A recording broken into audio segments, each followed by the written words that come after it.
Oh my God. Take my money now. It's a thing of beauty. It nearly brings a tear to my eye to see this handle.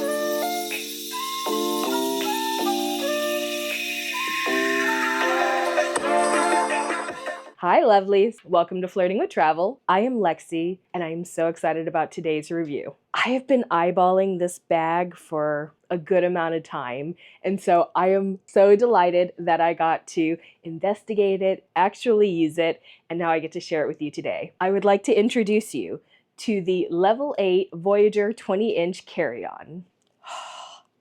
She's a pretty bag.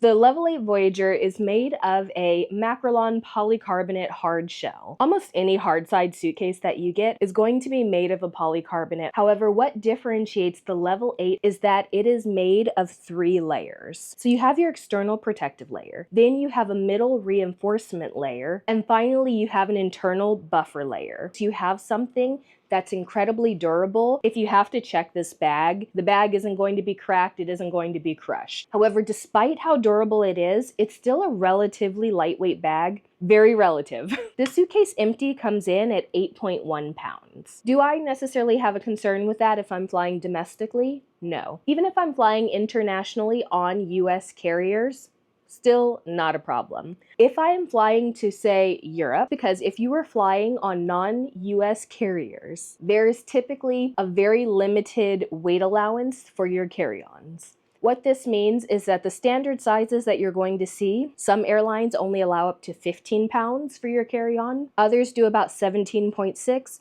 and quite a few do 22 pounds. Let's say the most generous offer that we get is 22 pounds for your carry-on. If your bag weighs 8 of those pounds and it's sizable, that means that you only have an additional 14 pounds to hold your shoes, your clothing, your toiletries if you don't put those in your personal item, and anything else that you're carrying. At 8.1 pounds, taking this bag to Europe might be an issue. Even if you're flying American Delta United to another country, you're not going to have a weight limit on your carry-on. Now let's get into size, because one of the things that really stands out about this bag is how much it can carry. So it holds 43 liters. The bag is 21.3 inches from the floor to the top. It is 15.1 inches wide, and it is 9.8 inches deep. Here's how the Voyageur's dimensions line up with the max carry-on allowance for most domestic carriers. 9 by 14 by 22 inches is the most common domestic carry-on max size allowance. The Level 8 is just a little bit larger by 1 linear inch. That's the length plus the width plus the height. Now Level 8 and Air Canada are both 46 linear inches, so you can take this on both. It even goes on an ultra low-cost carrier like Spirit,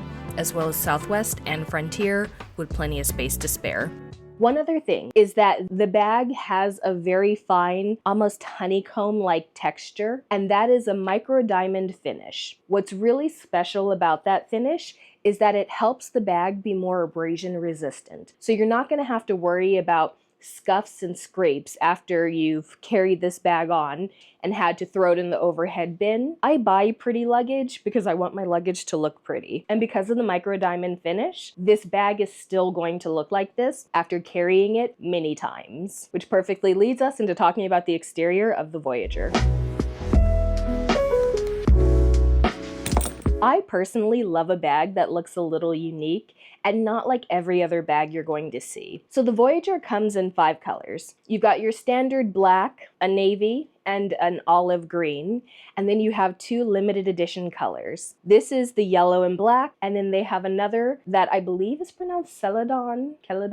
Celadon feels right, but if I'm wrong, comment, let me know. Now, I think the Celadon is a gorgeous color if you want something that looks very elegant, a little understated, and to each their own, but oh my god, do I love this two-tone yellow and black. As you can see, you have the standard 360-degree spinner wheels. Now, this is not my first Level 8 bag. What I can say of my original is that it had some of my favorite wheels that I have ever rolled with, and this bag is no exception. These wheels are so responsive. A little touch, and it just keeps on going. Then there are some really functional items. One of my favorite are that you have feet on the bottom. So what I love about this is that instead of it sitting on the ground or whatever surface I place it on, you have the feet that lift it up just a little bit. So if you put your bag down and then have to drag it this way or that way, you're not at risk of messing up the exterior. I'm not going to say it's standard on every single bag, but I've seen this on quite a few bags.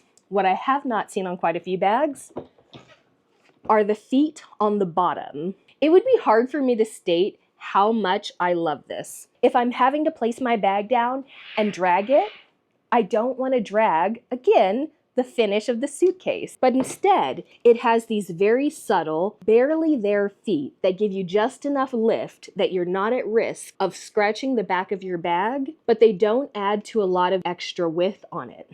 These feet are going to extend the longevity of your bag. When you have the bag open all the way, you only have the feet on the back. What I wouldn't do is put this on the floor and drag it around. If I needed to move it this way or that way, close this, drag it where you need it to go, and then open it again. Then you have two additional easy to grip handles. You've got one on the side and one on the top of the bag. As handles go, they're very flat to the bag, which I totally understand. You don't want to give extra allowance because you've already used a little bit of your allowance on the feet over here. If you happen to have long nails like I do, be careful as you're grabbing this.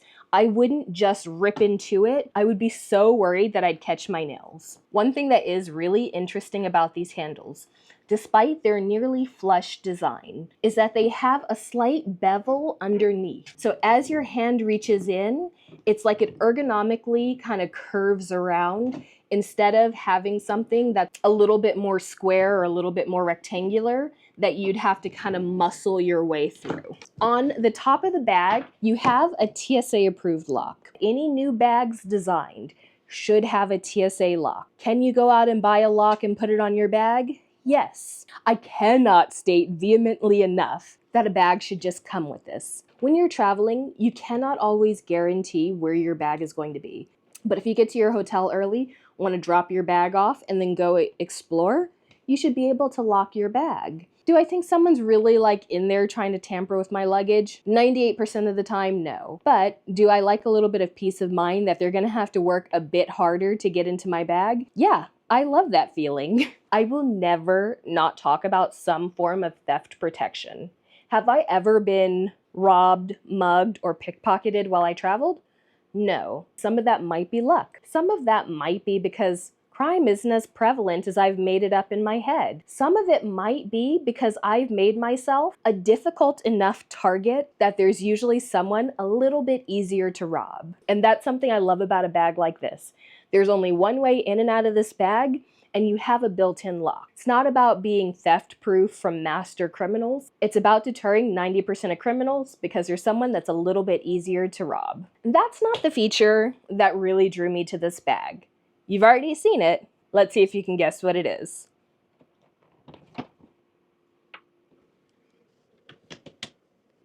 That.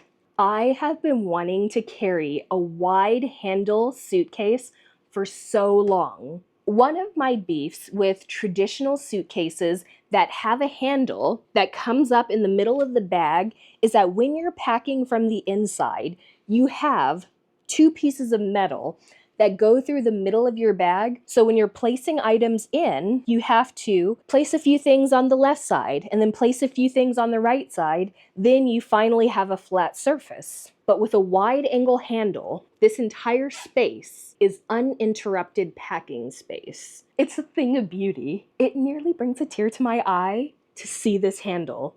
One thing I do want to mention on the handle is that the button is very flush to it. If I am moving through an airport, especially if I'm in a rush, I tend to grip my handle very aggressively. With this being as it is, it's so easy to grip it. You don't have to worry about the heel of your hand pushing the button and lowering the handle while you walk. The other thing that I really like is that the telescoping handle is an aluminum alloy, which means that it feels very strong. I've used some bags with handles where the aluminum felt weak. But this one feels like a really thick aluminum, and even when the bag is fully packed out and you're dragging it along, it's not shaking back and forth, which that might be virtue of not just the materials, but because it's so wide, it gives you such structural integrity. The best way I can describe it is think of a building. If you have a thin, very tall building, like you would have with some suitcases that have the narrow handles, you're going to get more movement back and forth. But let's say you have a 1920s brick building that's wider, that just takes up more square space. It's going to be sturdier. You're not going to have that back and forth. This doesn't have back and forth, which means that when this bag is fully packed out and it's heavy, you're in a rush to get to your flight. You have to get from one terminal to the next, and you are moving. This bag is amazing for that. Now, let's take a look at the interior. Look at how clean that aesthetic is. One of the reasons for that is because they do a full zipper and zipper organization on both sides. In a lot of other bags, what you're going to see is that one side has a zipper that goes all the way around, then the other side will have the straps that either compress or just hold everything in place. Now, there's some pros and cons about both. If you're looking for the aesthetic look or you do not use packing cubes, this is a perfect bag because it keeps everything organized and in place. You've got metal zipper pulls, which I love. Because they did a bit of embossing of the Level 8 on this, it gives you the tiniest bit of grip. The more bags I review, the more I'm excited to see how different brands tackle the issue of making something a better tactile experience. I know I've always talked about things like, oh, have a flared end, but by doing this tiny little bit of Level 8 branding, it's almost like it gives it a rougher material so that your hand doesn't slide off. So you've got 4 internal pockets. You have your 2 main cavities of the bag, and then you have 2 flat pockets on this side. One is a flat mesh pocket, and then the other a wet pocket. If you're at a beach destination and you go swimming the morning before your afternoon flight and your bathing suit doesn't have time to dry, you can throw it in here and know that it's not going to get anything else wet in your suitcase. So next, you have the inside of your bag. I'm normally so annoyed by the handle taking up the middle space, so to have unobstructed, smooth space on the bottom of this bag brings me so much joy. So here you've got the inside of the bag, which is the uninterrupted space, and then you've got the aluminum casing for your handle on this side and this side. When I'm packing this, what I try and do is use up the space from here out. This is the perfect area to put something like your belts on top of here. Then on the other side of your bag, mesh pocket leads to a purely unobstructed packing area for one half of the bag. So if you didn't have packing cubes in here, it's really easy to see in and see what you have packed. But in a bag this size, I'm a fan of packing cubes just because I like organization. One thing I love about this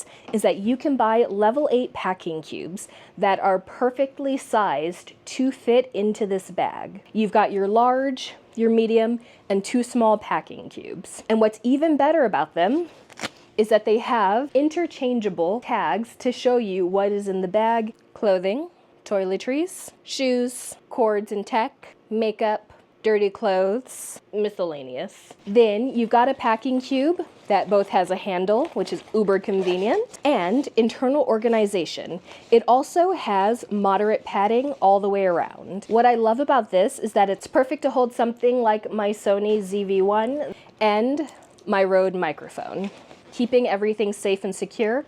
Then I can easily hold things like my extra batteries, my charging port, and my charging cable. And I like that it has a little bit of padding because once it's in the suitcase, it'll feel very secure. For my extras that are not in use, I like to just stick them into this pocket. What works so beautifully about this is that they fit in perfectly. I personally am a big fan of unpacking when I get to my destination. So what I do is I can take my packing cube out of my bag, put it directly into a drawer, then flip this underneath the packing cube so that it sits in there while I take things out and put things back in. Once we're done with vacation, it's so simple to just throw it back into the bag and we're already packed. On the other side, I would put the largest packing cube at the bottom And then these two packing cubes fit perfectly at the top. And what I like about this system is that when you put these two in, you still have that little bit of space that I spoke about earlier. So now I can put things like belts, maybe a scarf that I want to get to quickly. And how neat does this look after all is said and done? And you can see that with the packing cube packed a little bit full, you get a little bit of protrusion, but the zipper is made to move out this direction, so you're not wasting this space inside your bag. So that covers everything on the inside of the bag. Let's talk about our likes and dislikes with the Level 8 Voyageur. Look, I'm not going to belabor the point. I have adequately expressed how much I enjoy the aesthetics of this bag. The color, phenomenal. The material and its abrasion resistance, fantastic. The coordination between this particular colorway and the wheels, awesome. But beyond that, the wheels. The wheels roll so smooth. And if there is anything that the company Level 8 does really well with their luggage, they create wheels that are uber responsive. Maybe a handful of suitcases that I feel like I could put bricks in the bag and it would still roll just as smooth. And this is one of the suitcases. So Level 8, whatever you are doing with your wheels, keep doing that. If you do nothing else, keep doing that because they are so good. The other thing I really like are the feet on the side and the feet on the bottom. More so the feet on the bottom because I think that is such a functional touch that I have not seen on any other bag. Look, you buy a suitcase with the intention that you are going to have it for years. Whether you're taking one or you're taking tons of trips a year, you want a suitcase that lasts. You want a suitcase that looks as good every time you dust it off to head out on a new adventure. And so touches like the micro diamond and touches like the feet on the bottom that will allow your bag to look fresh and new for as long as possible is genuinely what you want. The TSA lock, I'm a fan of it. Also, the zipper pulls, having that bit of embossing that gives you that bit of purchase when you're grabbing the zipper pulls. Don't even get me started on this handle. I love this handle. I love how sturdy it feels, how stable it feels. It doesn't feel like it's wiggling as you move. Here's something that you may or may not have thought of the moment you saw that handle. I'm not going to say this one with my chest because I haven't adequately researched this, but I have not found a bag with a luggage pass-through that is wide enough to go over this. So if you are going to be carrying this bag as your carry-on, your personal item is going to go one of two directions. If you get something that's duffel style, yes, it can still sit on top of the bag. And you can find luggage straps that will click on to either side of your handle or wrap all the way around so that they can hold your bag to the handle. That's an option. Personally for me, if I am carrying this bag, I'm going to be carrying it with a backpack that'll work as my personal item. The reason for that is because I'll actually wear the backpack on my back and then move this. So to stick with the aesthetics, this is the type of bag that I would carry with this. This is the Atlas laptop bag by Level 8. I think it's a great travel personal item. It sits underneath the seat, but something like this, because it has cushioned straps and straps that curve inward, it's actually really comfortable. So if I'm going through the Las Vegas airport, flying non-rev standby, I don't make it on my first flight, and I have to run from the A gates to the B gates, I can easily wear this backpack and roll this alongside, and it's so easy to get a good jog in. By spreading out the weight with a backpack that has ergonomic straps, and then a suitcase that has fantastic wheels, oh my goodness, I am booking it. And that's why for me, I think the handle is a pro. I put some links in the description for a luggage strap that will work. Obviously, links in the description for this bag, and also links for the Atlas laptop backpack. I do like that the packing cubes are made for this bag. Can I just throw this on the light? I understand suitcases can't be a rectangle. If you had a rectangle that had sharp corners, this could easily get damaged and smashed in, which is why you'll always have some rounding. But I've certainly seen bags that are more rounded. In fact, it felt like you lose a lot of your packing space because they practically do this. But this bag, it feels much more rectangular, which means that you have more packing capacity. If you have a bag that is 21.3 inches, I would like it to be that same height all the way around. I don't want to lose any area on the corners because you decided to give me a little curved bag. Because they left this curved enough for it to be ergonomically sustainable if you have to check it, while also not being so curved that you're losing your internal bag space. So, chef's kiss. Last but not least, my only other opportunity, I understand this is a trade-off, the weight. At 8.1 pounds, the bag is a little bit heavy. If you're someone, again, who's got shoulder mobility issues, trying to lift this into overhead bin once you fully packed it out might be a little bit of trouble. But I do think that the weight accounts for a lot of good features. It accounts for a sturdier material on your handle, or a nice aluminum casing inside, 3-layer exterior shell, which means that you're not going to have your bag falling apart on you the first time they force you to gate check this. It accounts for things like the feet on the bottom and absolutely fantastic rolling wheels. The other thing I do want to mention is I like how the handle holds in your hand.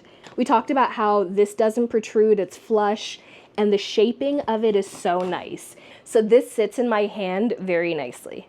Now, I wouldn't roll with the handle this high up just because I'm short. But once I put it down here so it's at a more neutral position, this is so nice to roll. That covers all of my likes and dislikes, which just leaves us for the last bit, which are my final thoughts on the Level 8 Voyageur. Final thoughts always come down to, would you buy this bag again? And genuinely, yes. I love the added packing capacity inside of the bag.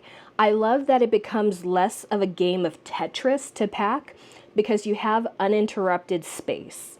That is something that has aggrieved me so heavily. I sound so dramatic. I've been so aggrieved by these middle handles. But genuinely, I've been bothered by packing bags with the middle handles because I feel like you'd lose space. And it's not an engineering problem from any brand. It's literally just a drawback on having a bag that has handles in the middle of the bag. And this fixes it. Just by virtue of that and the wheels, I would keep carrying this over and over again. Level 8 does have this as a set where you can get the Voyageur Carry-On and the Voyageur checked bag. What I wouldn't hate seeing in the future would be a mini carry-on. So this bag from top to this bottom is like about, I think, 20 inches. From the handle all the way down to the bottom of the wheels is 21.3 inches. I would really enjoy seeing a bag that was about 17.5 inches and then bring it up to like 18 and a quarter total inches. Something a little bit smaller, a little less deep, that you could take for a guarantee, like, I'm never going to have a problem going to Europe with this bag. Something that I could take on like a Ryanair or an EasyJet would be the only thing I'd want in the future. So Level 8, if you ever make a Level 8 Voyageur Mini that's just like this tall and a little less deep, oh my God, take my money now. That's how much I would love a smaller version of this because I love this bag. I love all the features of this bag. So I guess now I just turn it over to you. What are your thoughts on the Level 8 Voyageur? Otherwise, ciao!